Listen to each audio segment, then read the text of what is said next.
Voy a pedir entonces a la última vez que nos reunimos, el lunes pasado, la hermana Doris nos llevó en oración. Le pido a Dalis ahora que nos presente en oración. Dame un minuto rapidito, es que me está llamando Estrada ahora mismo. Ok, gracias. Bienvenidos nuevamente al curso Aprendizaje Basado en Proyectos. Hoy en la segunda sesión que vamos a presentar, vamos a hablar primeramente sobre el tema de la teología y luego vamos a hablar sobre andragogía, ¿okay? Como métodos de enseñanza. Así que voy a pedir a Dalis que nos lleve en oración.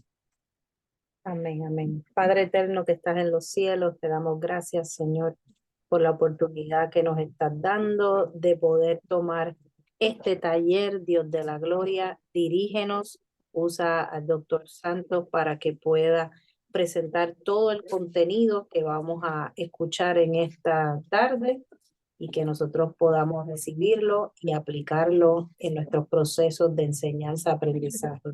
Gracias, Padre, en el nombre de Jesús. Amén. Amén. Pues gracias por estar participando junto conmigo.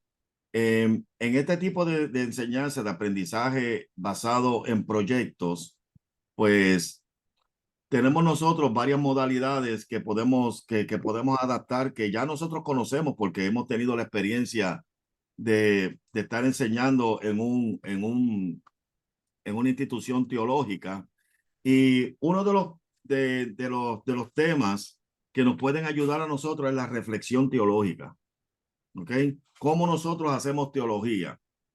Y este curso no necesariamente lo lleva a usted para usted desarrollarse como un teólogo, sino que entienda básicamente cómo hacer esta reflexión teológica.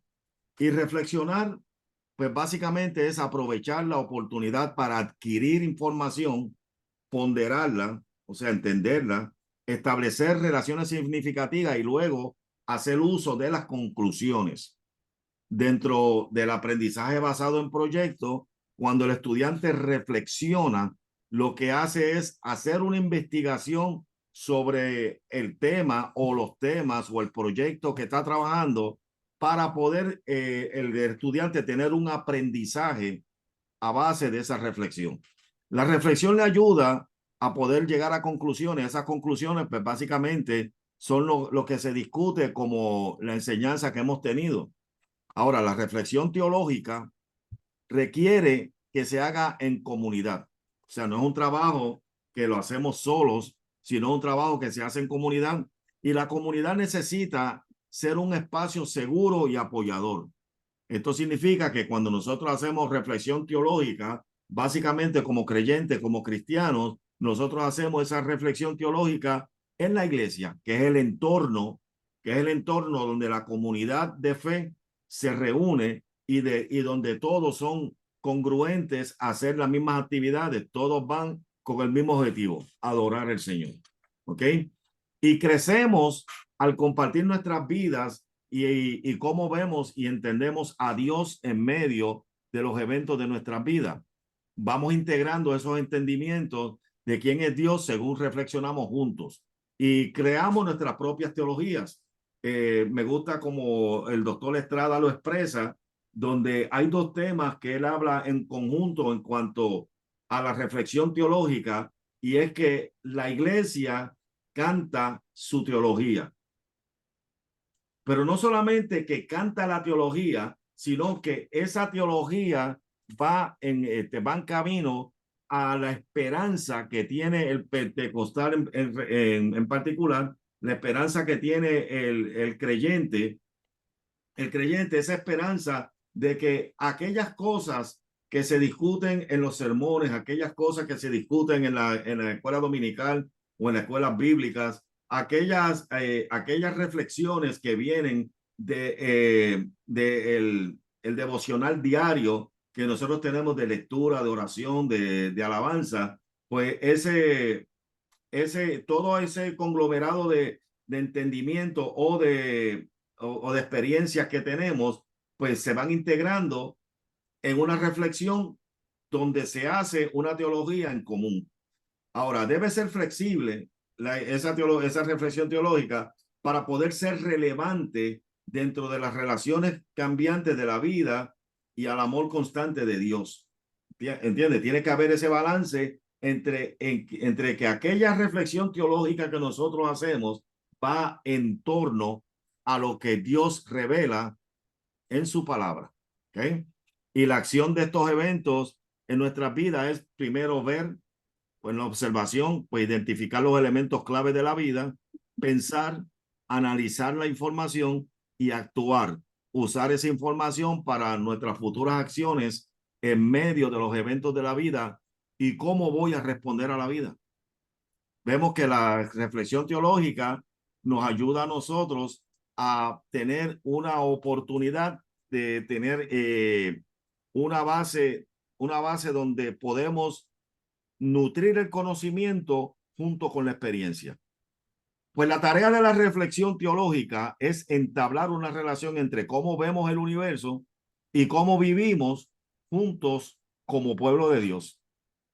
¿Okay? Estamos viviendo en una sociedad donde prácticamente la sociedad está exigiendo que se viva bajo unas normas que son establecidas por los hombres, que son establecidas por los tribunales, pero esas normas chocan con la voluntad de Dios.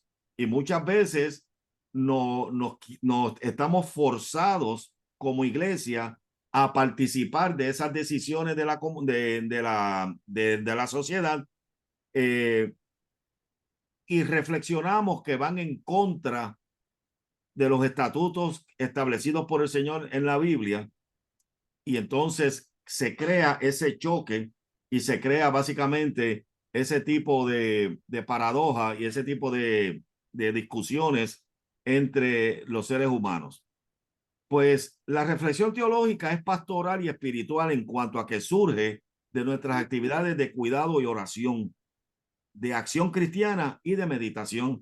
Y ahí volvemos otra vez a hablar sobre los elementos que hablan de nuestra vida devocional, donde en estas actividades nosotros cuidamos que nuestra espiritualidad no sea contaminada por aquellas ofertas que tiene el mundo, sino que nuestra espiritualidad esté basada en los elementos que están descritos y están prescritos en la palabra del Señor, para que nosotros entonces en la oración, en la acción cristiana y en la meditación podamos estar a tono con esa voluntad y hacerla. Y la reflexión teológica se expresa por medio de nuestras acciones. O sea, si fuéramos a citar la palabra del Señor, pues el Señor nos dice en su palabra que por sus frutos os conoceréis. Sabemos que cuando una persona está hablando en el ámbito teológico, conocemos que la persona está diciendo la verdad o está hablando algo que verdaderamente es típico de un comportamiento cristiano por el fruto, por el testimonio, por cómo la persona nosotros la percibimos. Y recuerde que la percepción que nosotros tenemos nos engaña, porque estamos percibiendo el exterior de la persona. El interior, pues básicamente, a menos que sea la revelación del Señor, nosotros no lo vamos a poder estudiar en ninguna otra persona. ¿Qué les parece?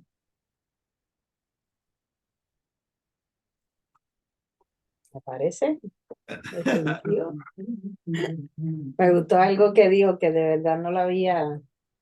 No sé si me oyen doble como Doris. Doris, ¿puedes ponerlo en mute? Sí, lo oigo el doble. Pero hay algo que dijo que me llama la atención, que dijo que la reflexión teológica se expresa por medio de nuestras acciones, y lo conectó muy bien con lo de los frutos. Estoy súper de acuerdo con eso, pero honestamente nunca lo había pensado de esa manera. Siempre pienso que, y qué bueno que lo estamos hablando, siempre pienso que la reflexión es como que se da nada más que en el diálogo, pero gracias por traer ese punto, porque ahora lo veo, lo estoy visualizando de una manera diferente. Míralo ahora como lo presenta esta otra diapositiva. En la reflexión teológica se trata de dar sentido teológico a nuestras heridas y nuestras angustias como pueblo de Dios. O sea, el cristiano vive o vamos a decir dentro de la tradición cristiana, no importa la denominación, el sufrimiento era uno de los elementos que lo acercaba más a Dios, que acerca al hombre más a Dios. Y vemos que dentro de esas heridas nosotros hacemos teología, dentro de nuestras necesidades, dentro de las angustias, nosotros hacemos teología, porque ¿qué nos preguntamos nosotros? Digamos, cuando creo que fue Dodson quien escribió el libro Cuando lo que Dios hace no tiene sentido, y está hablando de cosas que le suceden. Dice, ¿por qué le suceden cosas malas a gente buena? ¿Por qué el malo recibe bendición? Habacuc cuestionaba a Dios por eso. Y entonces, ¿qué hace en el caso de Habacuc? Pues Habacuc resume en el capítulo 3 diciendo que aunque la higuera no florezca, y está hablando de necesidades, de heridas, aunque no haya pasto en la majada, ni mire, y no haya pasto en los campos, con todo y con eso, ¿qué? Pues él dice que él va a confiar en Jehová, ¿comprende? Y entonces hace una teología de esa relación paternofilial que tenemos del hombre con Dios, donde nuestras necesidades no pueden opacar esa relación, sino que la enriquece. ¿Ok? Tengo Bueno, una pregunta, ajá. porque pues para mí creo que tengo bastante claro lo que es hacer teología. Sin embargo, cuando hablamos de reflexión teológica, tiene que haber un diálogo, de alguna manera expresarlo o no. Sí, porque recuerda que uno de los elementos que hablamos anteriormente era la oración. Y la oración no puede ser un monólogo. La oración tiene que ser un diálogo entre el creyente y Dios. Eso es versión José Santos. O sea, tú nunca la oración puede ser un monólogo, porque tú no le hablas al aire, o sea, tú no hablas al espacio, no hablas a algo que no tiene sentido, tú le hablas a Dios. El Ay, que cántico, ya aclaré mi duda. Entonces, yo estaba confundida, pero ya sé. Estaba confundiendo el término, pero está bien. ok, pues los pastores reflexionan para llevar la reconciliación donde prospera la alineación y crear oportunidades para que estalle la alegría. Ok, el culto se convierte en la fiesta del Espíritu, del Espíritu, cuando nosotros celebramos la intervención divina dentro de las necesidades del ser humano. Y por eso es que nos regocijamos cuando una persona testifica de una sanidad. Aleluya, gloria a Dios. Y entonces se reafirma nuestra fe cuando vemos que aquel ser superior que no podemos palpar, que no podemos ver, está presente dentro del culto. Y eso es algo que básicamente nos ayuda a nosotros a poder reflexionar. La teología que falla en su obligación pastoral de expresar el amor de Dios es una teología fallida. Porque recuerde que la Biblia no defiende la existencia de Dios. Y la Biblia certifica que Dios es amor. No es que Dios tiene la capacidad de amar, no es que Dios está esperando poder amar, no es que Dios ama a consecuencia de un favor que se le haga. No, Dios es amor. Y como Dios es amor, pues entonces nosotros, por consiguiente, como ministros del Evangelio, nosotros ministramos el amor de Dios a las personas. ¿A qué personas? A todos. A Oye, todos. yo tengo algo, me permite, doctor Santos. Me A, gusta esa parte que usted dice, pero eso lo que yo observo mucho con personas, hacen teología, hacen reflexiones, y bueno, somos todos humanos y fallamos, pero reflejar ese amor no siempre se ve con todas las personas. Se predica una cosa en el púlpito y cuando esa reflexión de hablar, de interactuar con otros, a veces en situaciones muy pequeñas, no se ve ese amor. O sea, yo de qué me vale reflexionar y hablar de ese amor que cuando en situaciones muy frágiles no se ve y es continuamente así. Entonces, para mí, yo he observado, o sea, en lo que usted está hablando de ese amor también, en mi país y creo que aquí también los más necesitados son los que están más prestos a escuchar y a recibir esa palabra de la reflexión teológica que habla de las heridas, necesidades y angustias. En nuestro contorno, ¿verdad? Ahora mismo en los Estados Unidos, con todas las personas, ¿verdad? Que han venido, ¿verdad? Que están en la diáspora, son los que están sintiendo eso ahora mismo y buscan, pero y nadie es perfecto, pero la reflexión teológica hacia ellos, ¿verdad? Llega y están en esa necesidad, usted lo ve buscando y las iglesias llenas, pero qué cosa es que cuando ya algunos después de establecerse se olvidan de esa reflexión teológica y ese amor que Dios le ha dado. Entonces creo que en dos partes, el que está recibiendo y el que está impartiendo siempre debe procurar mantener ese amor de Cristo en sus vidas. No solamente voy a buscar a Dios cuando tengo necesidad, sino siempre después de que esa necesidad haya sido satisfacida, también seguir. Y nosotros también que estamos impartiendo esa reflexión teológica, saber que somos Biblias abiertas, que todo el mundo está viendo, que tal vez nunca nadie va a leer una Biblia. También siempre no solamente ofrecer eso en el púlpito, sino siempre, y fallamos, pero también tener la, digamos, la humildad de pedir perdón y saber que no somos perfectos.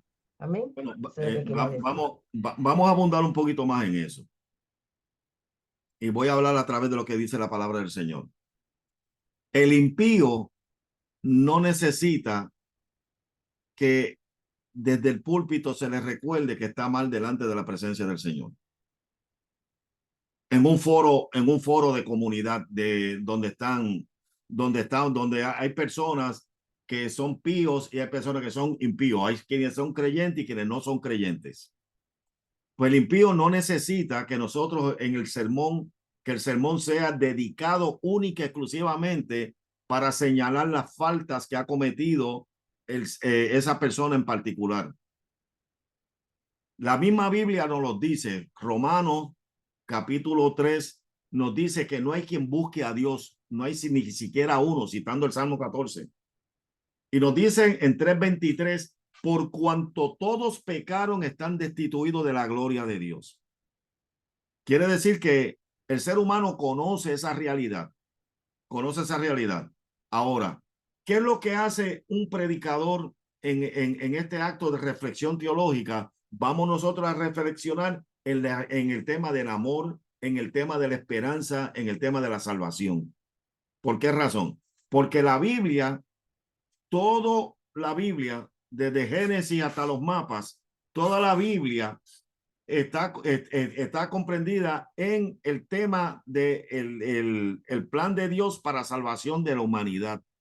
Por eso es que si yo le digo a la congregación, por cuanto todos pecaron, están destituidos de la gloria de Dios, 6:23, Romanos 6:23 me dice que la paga del pecado es muerte, mas la dádiva de Dios es salvación y vida eterna.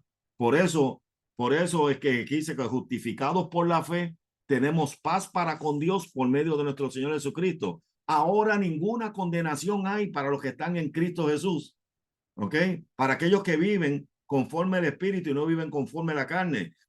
Mas Dios muestra su amor para con nosotros en que siendo aún pecadores, Cristo murió por nosotros. Y usted se va a dar cuenta que en un solo libro de la Biblia, todo o la gran mayoría de los escritos llevan a traer al impío a los pies de la cruz. Hablarle de la esperanza, hablarle del perdón, hablarle de la aceptación del Señor, hablarle de que tienen una oportunidad para salvar sus vidas, no para condenarlos, porque cuando el mensaje condenatorio era un mensaje que acá en Puerto Rico se predicaba con todos los grandes evangelistas que había aquí en Puerto Rico, y todos mandaban a la gente al infierno. Y como mandaban a la gente al infierno, yo en lo particular, mi testimonio aquí en Puerto Rico, yo nunca pude recibir a Jesucristo como mi Salvador. Ahora, sin embargo, llego a los Estados Unidos y escucho en los Estados Unidos un mensaje de esperanza, un mensaje del Dios de la segunda oportunidad, un mensaje del Dios que restaura. Y yo digo, espérate, eso me hace más sentido. Y entonces en el evento en que yo me convertí al Señor, pues yo lo que pude hacer fue llorar delante de la presencia de ese Dios que me da la esperanza y decirle, encárgate de mi vida porque yo no puedo más.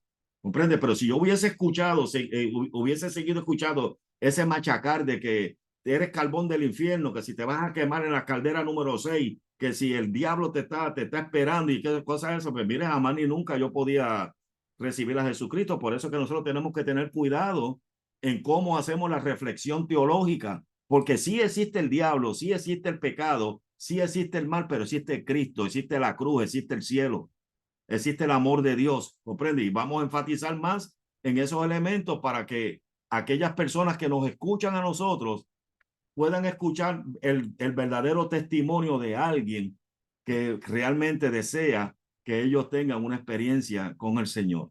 ¿Ok? Vamos a las doctrinas. Las doctrinas son exposiciones de lo que se puede enseñar para que la comunidad mantenga una estructura, unidad y continuidad. ¿Ok? Es el librito de los do's and don'ts. ¿Ok? Pero las doctrinas del Señor son unos absolutos que el Señor ha plasmado en la palabra del Señor que no cambian, que son bueno, que no cambian. Pues la reflexión teológica es importante como herramienta para desarrollar los contratos doctrinales que unen a una comunidad cristiana en una comunidad de creyentes fieles. ¿Ok? Quiere decir que vamos a hablar de la doctrina si vamos a hablar de la doctrina bíblica, vamos a hablar de la soteriología. ¿Ok? Vamos a hablar nosotros del querigma, que es la proclamación del evangelio. Vamos a hablar de esos elementos que verdaderamente unen a la comunidad de creyentes y no que la dispersan, no que la distorsionan. Y cuando las circunstancias cambian y las doctrinas ya no se sustentan ni tienen sentido para las personas fieles, la iglesia como institución pierde rápidamente su influencia y apoyo. Cuando empiezan la iglesia a tomar factores superfluos, factores externos de la vestimenta, de cómo la persona se ve exteriormente, y eso lo denominan doctrina, pues entonces, ¿qué es lo que piensa aquellas personas que necesitan a Cristo? Que para poder tener una relación con el Señor, pues entonces tiene que la persona parecerse al predicador o parecerse al pastor o parecerse a la congregación. Y eso era lo que existía con la iglesia pentecostal tradicional a través de la historia, donde acá le llamaban de la teología del pelo, pantalla y pantalón. Si la mujer tenía el pelo corto, si tenía aretes, pantallas y vestía de pantalón, pues no podía ser recibida en la congregación.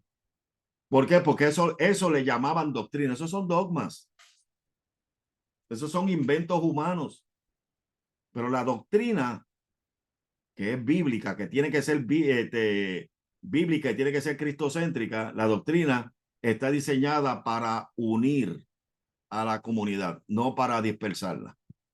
Amén. En cuanto a la educación teológica, pues educamos en un contexto cambiante y sabemos que el mundo ha cambiado, ha dado muchos giros. Muchas de las cosas que se hacen ahora en el siglo XXI quizás eran tabú en el siglo primero de la iglesia, o quizás eran tabú en el siglo XIX, cuando vino el derramamiento del Espíritu Santo en Azusa Street. Ahora, pregunto, ¿educaremos para producir guardianes de la tradición? ¿O podemos ser guardianes de la tradición y aún así profundizar y expandir la tradición?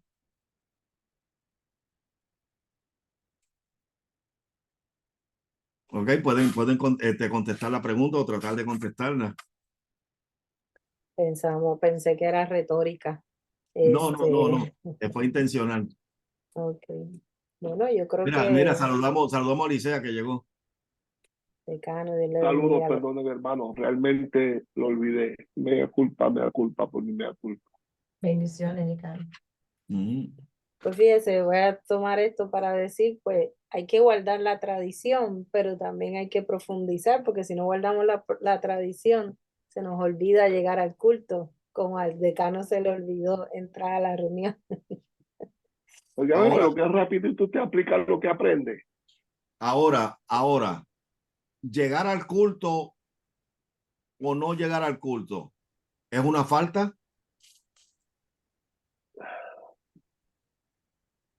Bueno, nosotros hacemos iglesia en comunidad, así que hay que llegar a la iglesia, así que sí, es una falta. Bueno, no estoy de acuerdo. No estoy de acuerdo. Porque nosotros, ejemplo, yo fui a predicar a una congregación que está establecida en el estado de Nevada, en la ciudad de Las Vegas. Y los congregantes de aquella iglesia trabajan en los lugares en Las Vegas donde es que la gran mayoría de los habitantes de esa ciudad obtienen sus ingresos, que es en los casinos. Y nosotros como iglesia, por lo menos en la denominación a la cual yo pertenezco, pues nosotros no avalamos los juegos de azar. Está escrito en el manual de comportamiento de la iglesia, que le llaman las minutas. Está escrito que nosotros no respaldamos los juegos de azar. Pero sin embargo, los congregantes y diezmantes de aquella iglesia trabajan como crupieres, trabajan como bartenders, trabajan como meseros o meseras, trabajan en el hotel limpiando habitaciones. Hay veces que no pueden ir al culto el domingo porque le tocó un turno del domingo para trabajar. Sabe que en ese caso nosotros tenemos que entender que hay un elemento cambiante en el ser humano y que en ese caso esas personas necesitan a reafirmar su fe cada día para que en el lugar donde ellos estén ellos sean luz. De esa manera yo lo veo, para que en el lugar donde ellos Seguro, estén, y yo creo que esas son excepciones, pero exacto. fuera de las excepciones, porque a mí me gusta, cuando contesto una pregunta, me gusta hacerlo echando a un lado las excepciones, porque es como la gente que está enferma y todo eso. Fuera de las excepciones, deberíamos ir a la iglesia, porque es ahí. Pero si hacemos una reflexión teológica y decimos que aquellas personas que faltan al culto están mal con el Dios, o sea, tenemos que tener cuidado, es lo que quiero decir en cuanto a eso. O sea, pues nosotros no podemos generalizar y volviendo otra vez a la diapositiva anterior, no podemos crear una doctrina de algo que viene siendo un dogma. Pues nosotros no conocemos. En el caso mío, yo estuve anoche en el culto de oración de la iglesia, pero le dejé saber al pastor que para mañana yo voy a estar como estudiante en una de las clases de la UPI, de la universidad, y se me va a hacer imposible asistir al culto. Que mañana jueves hay culto también. ¿Comprendes? Y eso es por el tipo de contexto, que es la primera oración que tenemos en esta diapositiva, el contexto cambiante donde estamos viviendo ahora en el siglo XXI. Quizás en siglos anteriores, donde digamos teníamos una congregación completamente, una comunidad completamente rural, agrícola, donde se trabajaba de sol a sol. Entonces, a la hora del culto, pues ya todo el mundo podía estar en la iglesia, ya todo el mundo podía estar adorando, ya habían unas pautas establecidas que podían controlarse. Pues en ese caso, pues sí, podíamos decir, pues mira, ¿qué te pasó que no viniste al culto? ¿Comprendes? Como decían muchas veces pastores, preguntándole a sus ovejas, o como contaba el pastor de la iglesia de Macao, que había una pastora que se sentaba, colocaba una silla al lado de la puerta de entrada de la iglesia y ella hacía te tomaba lista de las personas, de todos los hermanos que entraban y sabía quién no venía a la iglesia, y ella los llamaba y le decía, oye, Pollito, y llevas 3 días que no vienes a la iglesia. Comprende que en este caso quizás se pueda ver como un elemento de cuidado pastoral, si se sabe trabajar. Si se sabe trabajar, pero no como muchas congregaciones a las cuales yo he asistido anteriormente, donde utilizan ese elemento condenatorio otra vez de que si la persona no está asistiendo al culto es porque algo le está pasando. O como usan el lenguaje en las iglesias, parece que este cayó de la gracia. Ahora hay otras preguntas. Hay una actividad que ustedes pueden hacer y es leer Hechos capítulo 15, versículo 1 al 35 y contestar estas preguntas. ¿Cómo hacían la reflexión teológica? ¿Cómo decidieron sobre las cuestiones doctrinales en cuestión? ¿Qué podemos aprender de su ejemplo? Y esto, pues, Hechos capítulo 15 habla de un concilio que se hubo por causa de que los judaizantes estaban obligando a que los nuevos convertidos al cristianismo se circuncidaran. Pero sin embargo, pues Pedro da su opinión y dice, pero vengan acá, si yo fui a la casa de Cornelio, en la casa de Cornelio aquellos recibieron el Espíritu Santo igual que nosotros lo recibimos. Así es que ellos no necesitaron circuncidarse para recibir el Espíritu Santo. Entonces, Santiago, que era el jefe de la iglesia, pues tomó la decisión y le dio a ellos cuatro cositas que tenían que hacer. No voy a entrar en detalle en cuanto a la solución del problema del concilio. ¿Ok? Ahora, cuando usted lea ese pasaje de Hechos, usted puede crear un modelo a partir de su ejemplo de cómo podrán liderar una comunidad de fe en un proceso similar hoy, utilizando el pensamiento crítico como parte del mismo. ¿Sabe? Esto nos va a ayudar a nosotros a poder reflexionar en cómo nosotros hacemos comunidad de fe, cómo nosotros hacemos iglesia. Y lo bueno de esto es que debemos nosotros ser intencionales. En cuanto a las creencias, nombre de 1 a 3 creencias que son esenciales para ti como cristiano o cristiana. ¿Cómo se formaron esas creencias? ¿Para qué las guardas o las practicas? ¿Cómo has invertido tu vida en ellas? ¿Cómo les da expresión? ¿Cómo las explicas o cómo las practicas? Debes dar contestaciones como verdades intocables versus plantear preguntas que son abiertas y provocan el pensamiento para el descubrimiento y exploración de los temas e inquietudes. ¿Sabe? Que vamos a hablarlo en el lenguaje coloquial que nosotros hablamos. Puedes tener esas contestaciones estilo rajatabla, o sea, tajantes.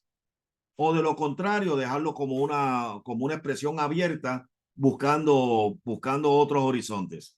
¿Ok? Las exploraciones deben estar conectadas a la vida de las personas. Se aprende a escuchar la diversidad de experiencias y se cree juntos. ¿Ok? Se necesita ofrecer datos para el estudio, examinar información, sacar conclusiones útiles, obtener implicaciones y tomar decisiones para el futuro aprendizaje. El verdadero aprendizaje tiene lugar cuando uno actúa de manera diferente como resultado de lo aprendido. Y el aprendizaje implica un cambio en la autoorganización y la autopercepción. ¿Ok? Esto implica nuevas responsabilidades y también puede ser amenazante y la resistencia pues es normal al cambio. Pues ya sabemos que el ser humano es resistente al cambio, ¿ok? Hay una innovación teológica y esto termina, esta es la última diapositiva de esta presentación, donde la teología debe producir o la educación debe producir innovadores. Vemos en la tabla que hay 4 cuadrantes y esos 4 cuadrantes están respondiendo a una definición del problema bien definido o vagamente definido, o puede tener una definición del dominio del problema con una definición vaga o una definición establecida. Y vemos que puede haber innovación de ruptura, o sea, descubrimientos que abren caminos. Aquellas cosas nuevas que están saliendo, que son distintas, que nosotros no lo habíamos experimentado anteriormente, versus la investigación básica, que es la investigación que nosotros normalmente hacemos para aprender algo, investigamos, aprendemos por la lectura, no vamos más allá. Pero también tenemos la innovación sostenible, que es esa innovación que nosotros podemos aplicar, ¿ok? Esa innovación, esa cosa nueva que nosotros podemos compartir, versus la innovación disruptiva, que es aquella que nosotros aconsejamos no se practique, ¿ok? Y en ese cuadrante pues está explicado así rapidito cómo se trabaja esto. Ahora, ¿cuál es el papel que juega una innovadora? ¿Sabe? ¿Por qué nosotros necesitamos descubrir cosas nuevas? Ahora mismo, este mismo sistema que estamos tratando de instruir acá en la Universidad de Liderazgo y Ministerio nos ayuda a tener otra herramienta de enseñanza / aprendizaje que nosotros podemos tener como docentes de nuestra institución. Ya tenemos la clásica, el salón de clase, unos libros, un prontuario, los estudiantes hacen unos exámenes o nosotros le damos algún tipo de evaluación y el estudiante recibe una calificación. Pero también tenemos competencias basadas aprendizaje basado en competencias, donde el estudiante entonces nos demuestra a nosotros que tiene la proficiencia en los temas que se está discutiendo o conforme como al currículo que se ha establecido. El estudiante nos demuestra a nosotros que tiene esa experiencia, que tiene esa expertise. Y ahora tenemos el aprendizaje basado en proyectos, donde entonces el estudiante, basándose en unos temas y en una investigación, unas preguntas que va a hacer el estudiante llega a unas conclusiones. Estas conclusiones pueden ser de carácter errático y si cometen errores, esos errores les va a enseñar, le va a mostrar qué pudieron aprender o qué cosas aprendieron que no se deben hacer. Ahora, si son de carácter positivo, pues entonces comparten aquellas experiencias que tuvieron que le ayudaron a crecer y a madurar dentro de la enseñanza. Ahora, los innovadores piensan diferente y desafían el pasado ofreciendo nuevas oportunidades para el futuro, ¿ok? Y este era el papel de los profetas. Luego pueden hacer la lectura en Jeremías y en Mateo para que puedan ver ejemplos de esto. ¿Alguna duda, pregunta, comentario con todo lo que se ha hablado en esta tarde? Yo tengo una pregunta. Entonces, podemos decir que la diferencia entre educación basada en competencia y educación basada en proyecto es que competencia se basa en la experiencia y proyecto se basa como en una investigación, porque usted dijo preguntas, reflexión, ok. Exacto. Vamos a tomar las tres modalidades. Y esto, bueno, vamos a ver la próxima diapositiva, la próxima presentación.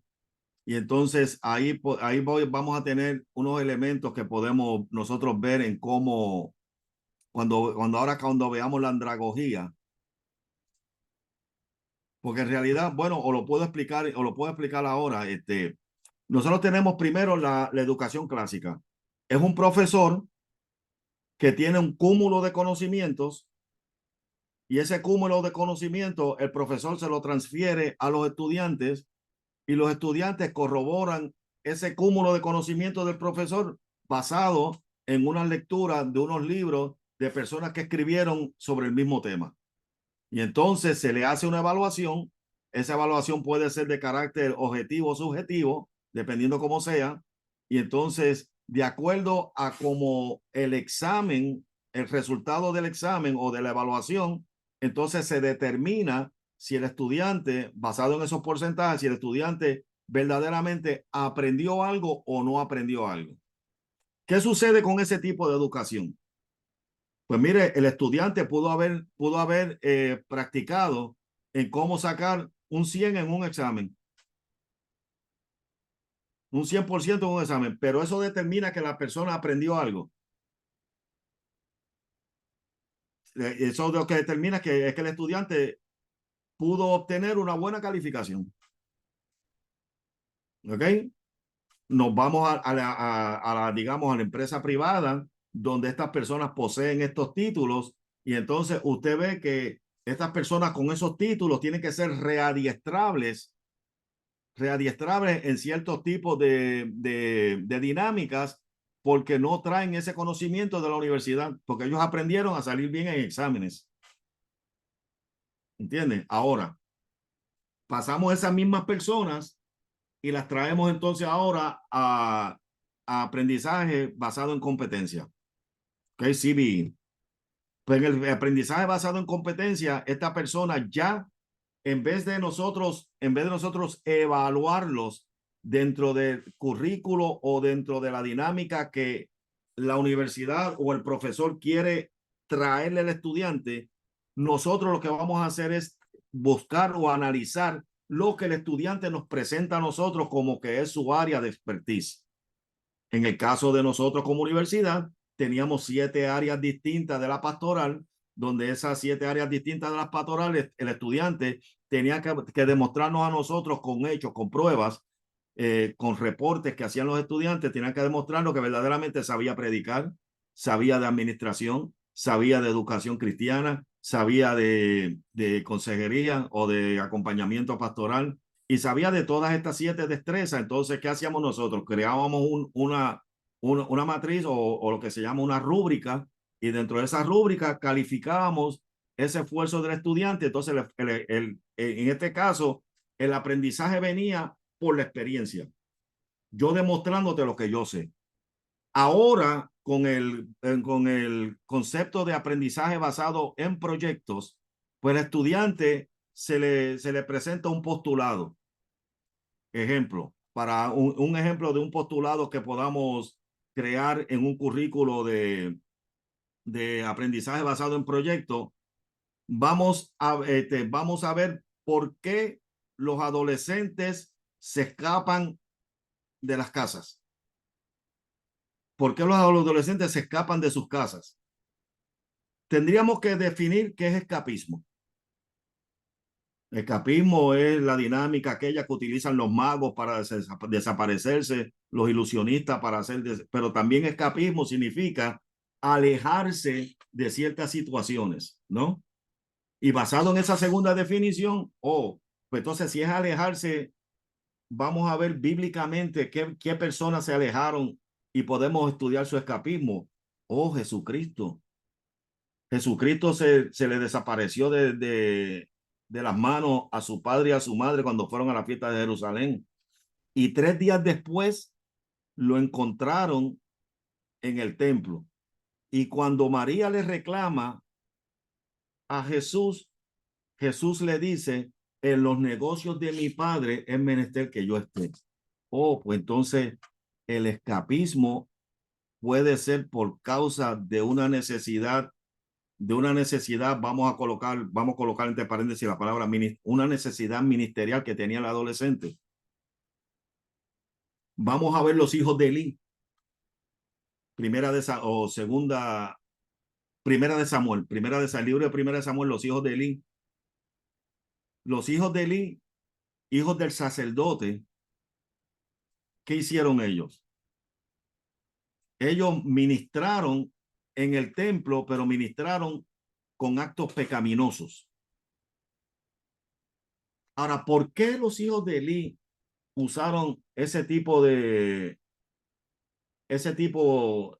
¿Por qué los hijos de Elí hacían? Entonces vemos que puede ser que había una dejadez del padre en la educación de los niños que provocaba que los niños entonces trajeran elementos de fuera del culto o de fuera de la iglesia o fuera del templo al templo.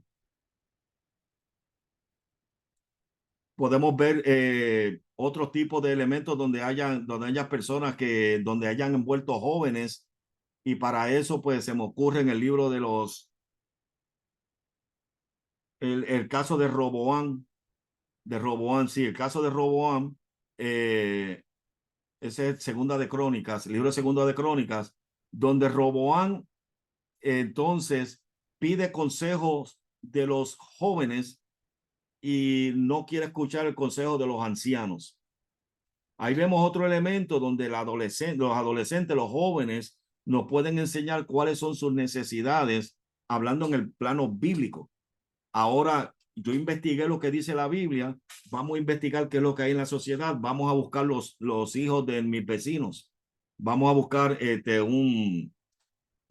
vamos a buscar quizás establecer un modelo entre los hijos de la comunidad donde yo vivo, la calle donde yo vivo, para empezar con un micro.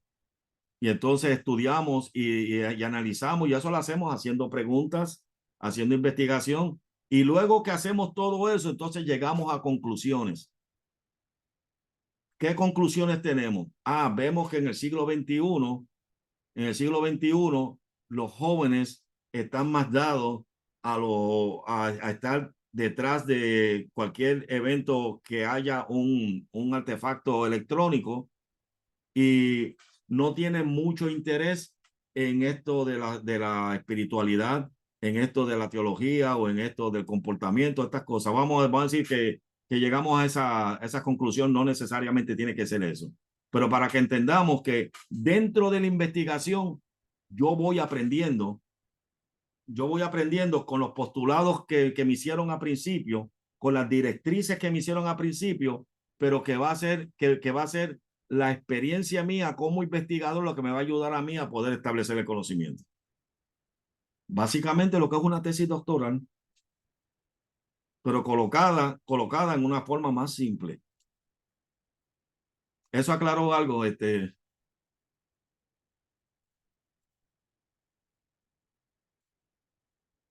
Ok, pues entonces vamos a ver lo que es la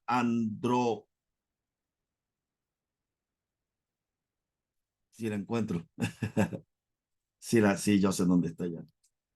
Sabe que aquí en la computadora usted le oprime el botoncito en la Mac, usted oprime el botoncito amarillo. Usted sabe que tiene uno rojo que le cierra el file, el verde que se lo amplía o se lo reduce, pero el amarillo se lo lleva a la parte de abajo. Entonces yo lo tenía en amarillo y ya lo encontré. Ok, pues vamos a hablar de la andrología.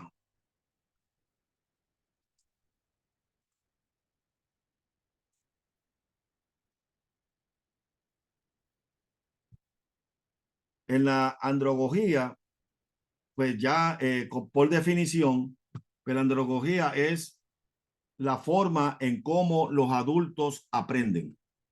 Pedagogía se refiere a cómo aprenden los niños. Andrología, cómo aprenden los adultos. Y los adultos tienen un ABC en el aprendizaje. Ese ABC significa adultos buscan conocimiento. ¿Ok? Y nosotros que estamos aquí comprendidos en esta reunión, todos somos adultos. Y todos tenemos necesidad de conocimiento. Y máxime aquellos, déjame ver, yo creo que Alicea, tú eres generación X, ¿verdad? Tú no eres baby boomer, ¿verdad? Pues tú tienes 61. Alguien dice que yo soy baby boomer. Yo no me considero baby boomer, pero por ahí estoy cerca de ustedes. Por eso tú estás en el borderline. Tú estás en el borderline. Pero Sí. entonces, el baby boomer, pues, porque estos elementos de andrología tenemos que entenderlo, y esto no lo explica, esta diapositiva no lo explica, esto lo estoy explicando yo por conocimiento previo. Pues tenemos que ver cómo son las generaciones, porque en el caso mío, yo aprendo distinto a cómo aprende el doctor Estrada, y viceversa. También Alicea aprende distinto a cómo aprendemos nosotros. Pero todos tenemos esa misma necesidad de conocimiento. En el caso del doctor Estrada, como él pertenece a la generación de los builders, él tiene la necesidad de dejar un legado. ¿Ok? En el caso mío, como baby boomer, yo tengo la necesidad de fortalecimiento. En el caso de Alicea, pues Alicea nos discute cuál es la necesidad de él en cuanto al conocimiento. Adelante. Me estás preguntando Sí, sí, sí. cuál es cuál. ¿Cuál es tu necesidad en cuanto al conocimiento? La de un builder, que es Estrada, es la de dejar un legado. La mía de fortalecer mi conocimiento. La tuya, ¿cuál sería? Bueno, en ese caso, José, yo creo que nosotros evolucionamos en nuestra manera de aprender. Definitivamente yo aprendo al estilo adulto ya, un andragógico. Y cuando me criaba y estaba en años escolares, aprendí con el sistema de Bloom, con la taxonomía de Bloom. Ajá. Pero en este nivel de mi vida, yo creo que yo estoy en el área de dejar el legado, definitivamente. Uno aprende para saber, luego uno aprende por performance, para ejercer, y luego uno aprende para enriquecer. Así lo veo yo. Ajá. No sé cómo los teorizantes de la educación lo miran, y ya yo estoy en esa etapa. Yo aprendo para dejar lo que sea otro. No, Y no, y es así porque los adultos, a diferencia de los jóvenes, pues los jóvenes tienen otro tipo de necesidades que no tienen los adultos. ¿Ok? Porque, por ejemplo, ¿qué se considera ser adulto? Pues mire, la definición biológica es que nos convertimos en adultos cuando llegamos a una edad en la que podemos reproducirnos. ¿Ok? Estamos en la adolescencia, pues ya entramos a la etapa de adulto cuando el adolescente se casa, cuando empieza a tener familia. ¿Cuál es la definición legal? Pues mire, nos convertimos en adultos cuando las leyes determinan que podemos votar, obtener licencia de conducir o tomar decisiones sin la necesidad de un tutor. ¿Ok? Hay quienes se convierten en adultos a los 18 años de edad. Hay otros que se convierten en adultos a los 21 años de edad. ¿Ok? Acá en Puerto Rico, cuando una persona cumple 21 años, le celebran la edad legal para hacer todo. Porque todavía hay algunas cosas que no se pueden hacer si tú tienes 18 años. Si tú tienes 18 años detrás, no puedes entrar en una actividad contractual. ¿Ok? No puedes, ¿sabes? Como yo le hago el testimonio de mi hija chiquita, la menor, pues ella quería obtener licencia de conducir cuando tenía 15 años de edad, o 15 años y medio, algo así. Y la ley le permitía que podía tener una licencia de principiante, que solamente podía ella manejar un vehículo de motor acompañada de un adulto que tuviera licencia, y solamente la restringía a ir a la escuela o a ir a un trabajo. O sea, que si a ella la sorprendían en la autopista, como yo le dije a ella, tú no necesitas ir a Atlanta, pero si te agarran a ti yendo para Atlanta, tú puedes puedes tener un problema, porque no estás legalmente constituida como un adulto. Entonces, si tú estás queriendo hacer ese tipo de actividad, tú me estás haciendo a mí una pregunta como adulto. ¿Te puedo contestar como adulto? Le digo yo a mi hija, y le digo, si tú quieres la licencia, tú necesitas mi firma. Y si sacas la licencia y tienes la licencia, ¿qué vehículo vas a conducir? Porque tú no puedes comprar un vehículo. Por más dinero que tú tengas, no puedes comprar un vehículo a tu nombre. Quiere decir que vas a tener que manejar mi vehículo. Y no puedes obtener un seguro. Un seguro, porque el seguro se lo venden a los adultos. Quiere decir que vas a tener que usar un vehículo con mi seguro. Y como no trabajas, el vehículo corre con gasolina. Quiere decir que yo le tengo que poner gasolina al vehículo que tú vas a estar manejando bajo unas condiciones restrictivas. Ella me dice, sí, papi, yo entiendo. Pues, ¿qué sucede? Que la nena entendió, sacó su licencia y ella entendía que ella estaba practicando una actividad de adulto. ¿Qué yo quise hacer con eso? Simplemente traerla a la realidad de que hay una diferencia entre las edades por conceptos legales y por conceptos sociales, ¿no? Y biológicos.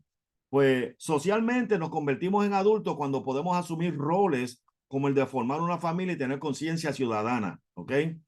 Y psicológicamente nos convertimos en adultos cuando asumimos responsabilidad de nuestra vida por medio del autoconcepto y la autodirección. ¿Sabes? Cuando nos podemos valer por sí mismos, en otras palabras. Pues eso es lo que se considera como un adulto.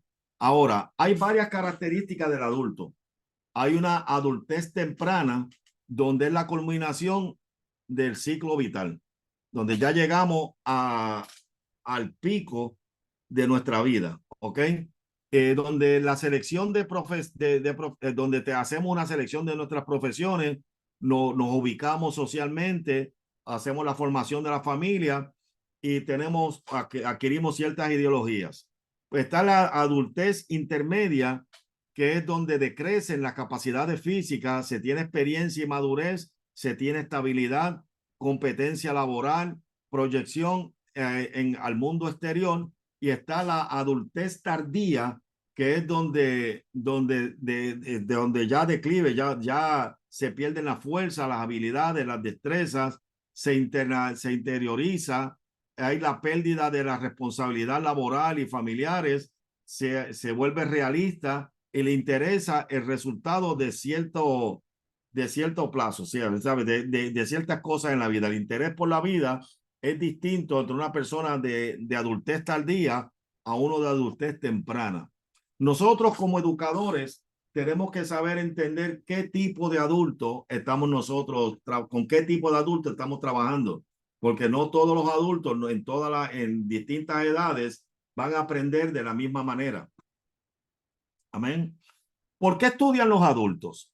Pues mire, algunos para obtener un grado universitario, técnico, vocacional. Como cuando me preguntaban a mí, ¿por qué tú estás estudiando maestría? Oh, pues yo quiero un cuero de chivo en la pared mía. Así le decimos acá en Puerto Rico a un diploma. Yo quiero un cuero de chivo en la pared. Pero entonces, ¿qué sucede? Después, más adelante, me di cuenta que creé otras necesidades por las cuales yo estudiaba. Pues mire, para obtener una titulación que no ha logrado durante su etapa académica convencional, pues un ejemplo es la prueba de acceso a la universidad de mayores de 25 años. En el caso mío, yo tuve, después de haber tenido 156 créditos académicos en la universidad secular, en distintas disciplinas, en administración comercial, en computadora, en educación especial, para mencionarles 3 áreas que yo había estudiado, no tenía un diploma en ninguna de ellas. Entonces yo tenía la necesidad de poder lograr un grado académico, ¿ok? También para superar creencias formativas básicas, por ejemplo, personas que no son alfabetizadas, hay personas que estudian simplemente para aprender a leer y escribir, y no tanto para leer y escribir, para firmar su nombre. Hay personas que se conforman con esa necesidad. Ahora, hay otros que lo hacen para mejorar su formación académica con un objetivo profesional, y en ese estatus estamos nosotros. ¿Por qué? Porque tenemos unas agencias acreditadoras que exigen que los profesores de la universidad a cierto nivel tengan ciertas grados académicos para poder enseñar. ¿Para qué lo hacemos? Pues mire, para lograr una buena adaptación entre ciertos cambios sociales, ¿ok? Nuevas tecnologías. Y como sabemos, esto cambia, ahora cambia. Antes cambiaba por décadas, después se decía que cambiaba de cada 5 años, después decía que se cambia por año. Ahora yo puedo decir que todos los días hay cambios. ¿Ok? ¿Para qué más estudia un adulto? Para incrementar su conocimiento en el simple afán de aprender. Pues mire, me gusta estudiar. ¿Ok? La andragogía etimológicamente viene de el vocablo under, que significa adulto, y agogos, que equivale a conducir o guiar. El concepto, pues, dice que es el arte y la ciencia para ayudar a los adultos a aprender. Esto sale de Rafael Quintero y esa cita es una cita APA. ¿Ok? Vamos a ver la contextualización histórica de la andragogía. Pues hay quienes dicen que es una ciencia. Hay otros dicen que es la ciencia de la educación de los adultos. Otros dicen que es un conjunto de supuestos o principios. Otros hablan de que es un método. Otros hablan de que es una serie de lineamientos o características. Otros dicen que es una filosofía, una disciplina, un modelo educativo, de acuerdo a lo que dice la Universidad Nacional Simón Rodríguez. Otros hablan de que es una teoría y hablan de que es un proceso de desarrollo integral del ser humano. Este que dice que es una teoría, Knowles, es el que se conoce como el padre de la andragogía. Vamos a ver a Sócrates. Se le considera el primer maestro enfocado en adultos. Consideraba importante la educación a lo largo de la vida en cuanto a la moral y a la estética. E implementó el diálogo socrático, donde el maestro o líder plantea un dilema y los miembros de un grupo en común pensamiento y experiencia buscan una respuesta o solución. Esto es básicamente lo que nosotros estamos definiendo como aprendizaje basado en proyectos. La mayéutica o el diálogo didáctico, donde se consigue que el alumno descubra y experimente dentro de sí el poder de la atracción de la verdad y el bien, produciendo una conversión o metanoia de su vida. Esto es básicamente lo que nos presenta a Sócrates dentro de la educación de adultos. Alexander Kapp, un maestro alemán, utilizó el término andragogía por primera vez o por primera ocasión en 1833 al referirse a la escuela de Platón. Eduardo Lindemann identifica que es un enfoque sistemático, un esquema con lo que él supone son las claves del aprendizaje de los adultos. Dice que el adulto se motiva a aprender cuando tiene necesidades. La orientación para aprender se centra en la vida. Tiene necesidades de autodirigirse profundamente y las diferencias individuales se incrementan con la edad. Malcolm Knowles se le considera como el padre de la educación de adultos y él introdujo la teoría de la andragogía como el arte y la ciencia de ayudar a adultos a aprender. Consideraba que los adultos necesitaban ser participantes activos en su propio aprendizaje. Ahora, si lo podemos enmarcar, y esto sale de Flip. Flip es un contacto educacional con herramientas que ayuda y aquí está el website de ellos, www.flip.tools, pero dice que número uno está la necesidad del saber para el aprendizaje de los adultos. Luego el adulto pasa al concepto personal, cómo el adulto canaliza esa necesidad de aprender. Esa necesidad que tiene de aprender, pues entonces ahora lo lleva a la experiencia. La experiencia entonces le dice que hay que tener una disposición para aprender, porque ahora yo trabajo una jornada de 12 horas, me aumentaron las horas de trabajo, soy líder de la iglesia, tengo que llevar mis hijos al parque los sábados para el juego de béisbol. Así es que, ¿qué tiempo tengo para estudiar? Eso lo lleva entonces la inclinación del aprendizaje. Sabiendo que tienes estas dificultades de tiempo, ahora mira la inclinación que tiene el aprendizaje, cuán verdaderamente está motivado para aprender. Y lo último, pues la motivación es lo que lleva entonces dentro de este ciclo, lleva al adulto a poder estudiar. Hemos visto en muchas ocasiones cuando hablamos con amigos y hablamos con personas a base de la educación académica y cómo inscribirse en la universidad le puede ayudar a mejorar su conocimiento, a mejorar la calidad de su ministerio y todo lo demás, pues muchas de las contestaciones que recibimos es, no, ya yo estoy muy viejo para eso. Ya yo estoy muy viejo para ir a la escuela.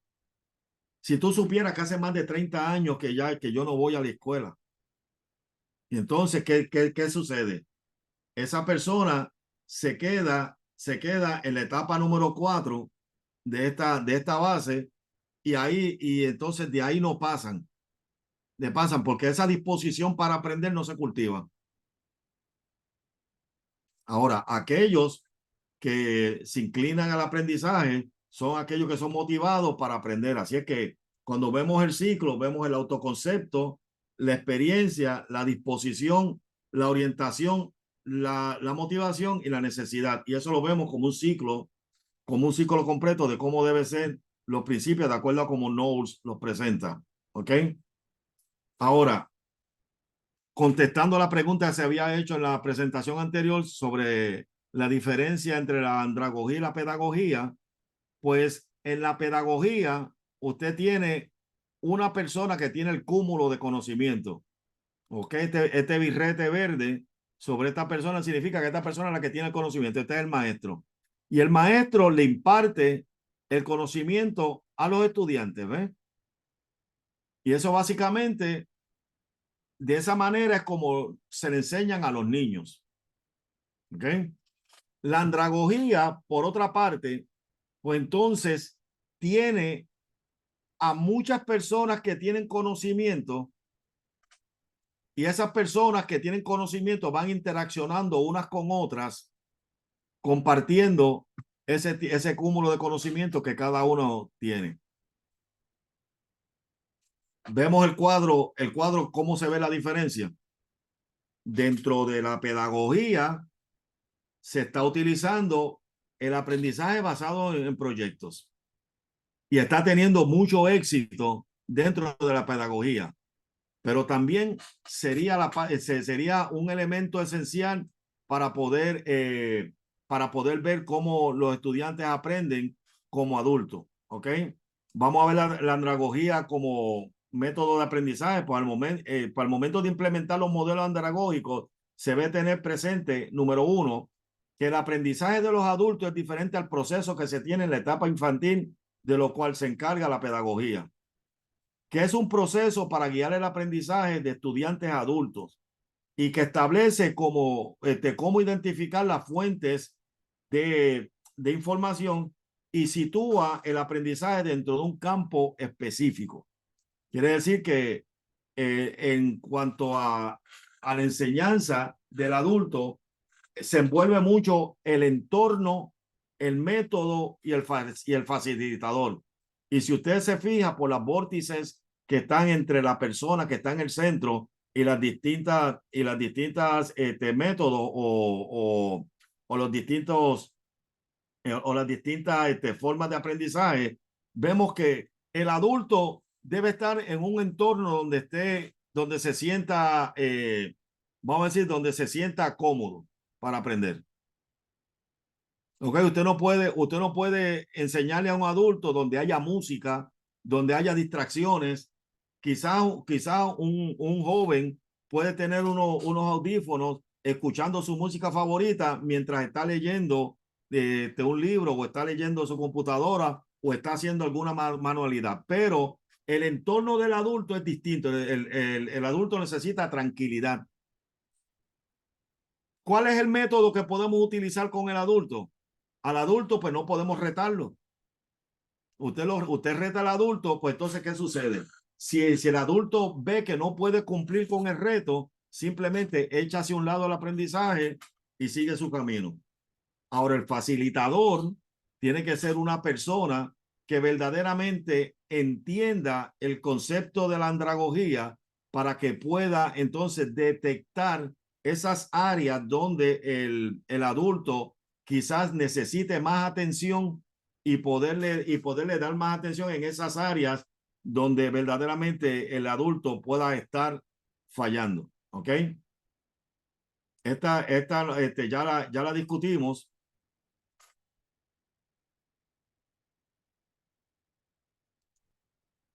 Entonces, ¿cómo se ve la andragogía? Es la pregunta. Y es una pregunta para que la podamos contestar más adelante, ¿no? Se ve de una forma colaborativa, se ve enriquecedora, se ve multigeneracional. Pues recuerde que tenemos adultos, pero entre adultos tenemos distintas generaciones, como habíamos discutido anteriormente. Es una educación con propósito. Amén. Tiene que haber voluntad de superación.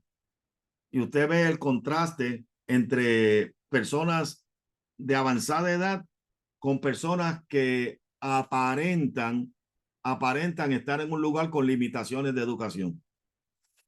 ¿Ok? Tiene que haber realización. El cuero chivo, el diploma, es importante para muchos de los adultos. Poder obtener poder tener esa gratificación personal de que pudo cumplir con algo, pudo completar algo en su vida. Es muy importante para el adulto. Quizás para el joven, pues sí, a menos que esté buscando un trabajo y necesite el diploma, pero de lo contrario, para un joven, simplemente el diploma pues no representa nada más que un pedazo de papel. Y esto es comentario personal, ¿ok? Ahora, la andragogía, ¿cómo la ves? ¿Cómo la ves tú?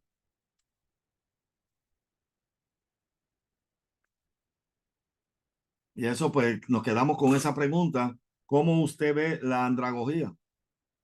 Así nos discutimos en unos minutitos, porque ya tenemos que pasar luego a la próxima reunión que tenemos.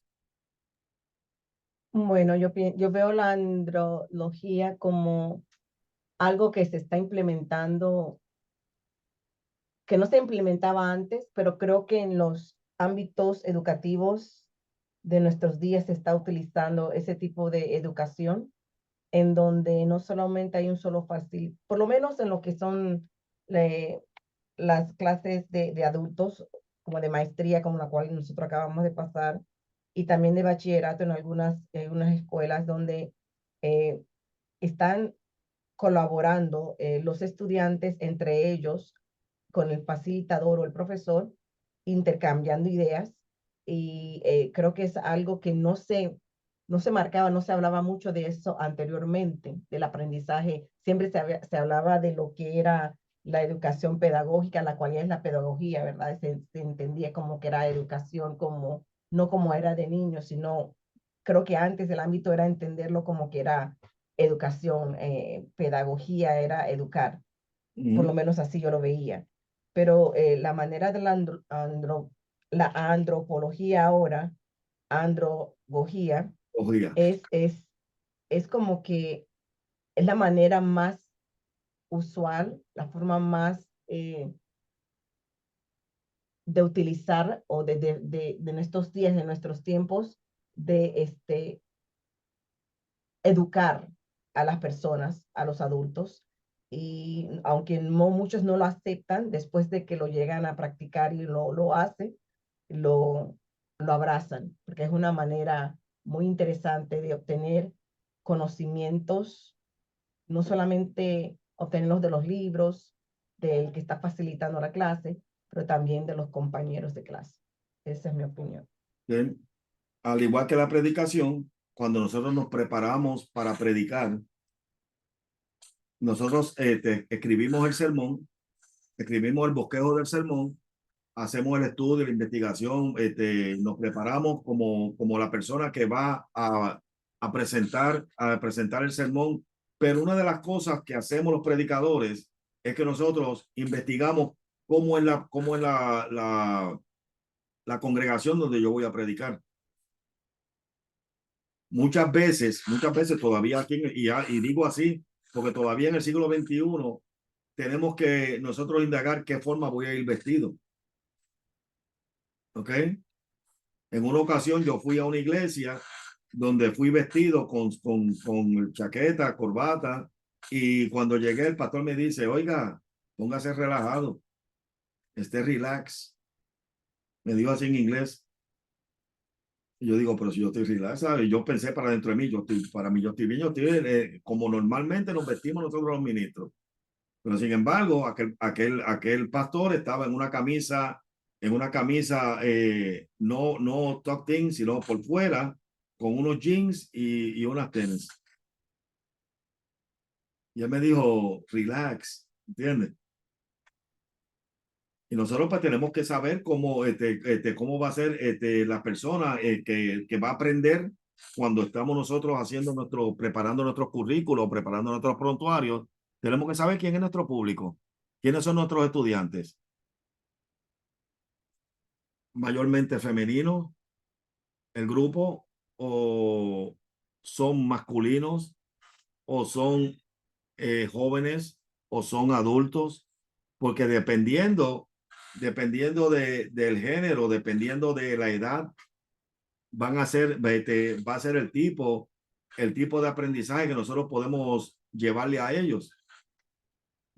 Porque si yo le hablo a un grupo de jóvenes y le empiezo a hablar de cosas del siglo XXI, yo le digo no, porque tomamos la cassette y la colocamos y lo usamos en el cassette player, y entonces tocamos la música y ellos van a hacer la primera pregunta que van a hacer: ¿qué es una cassette? Si son jóvenes, ¿qué es un cassette player? ¿Sabe? Y ahí se nos daña el sermón. En una ocasión en Georgia, estuve yo dando una enseñanza a base del libro de Filemón, y como buen puertorriqueño, pues yo dije, porque Onésimo le robó los chavos a Filemón. Y seguí hablando, seguí enseñando, y cuando terminó la clase, un hermano guatemalteco me dice: oiga, pastor, ¿y qué pasó con los niños?